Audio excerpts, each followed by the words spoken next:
இப்போ இது எங்கெல்லாம் மார்க்கெட் போகுதுங்கண்ணா? திருப்பூர் போகுது. திருப்பூரா? திருப்பூரும் போகும், ஈரோடு மார்க்கெட்டு கூட வருவாங்க.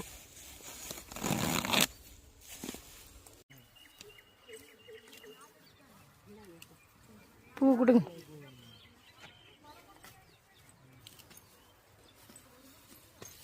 இங்கே காட்டிலே வந்து வெங்காயம் வாங்குறோம் பாருங்க மூட்டையா.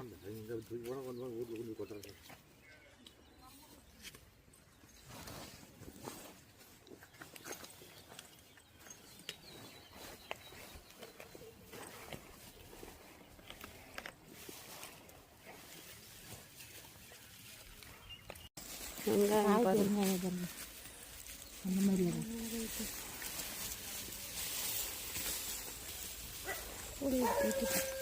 எத்தனை கிலோ வருங்க?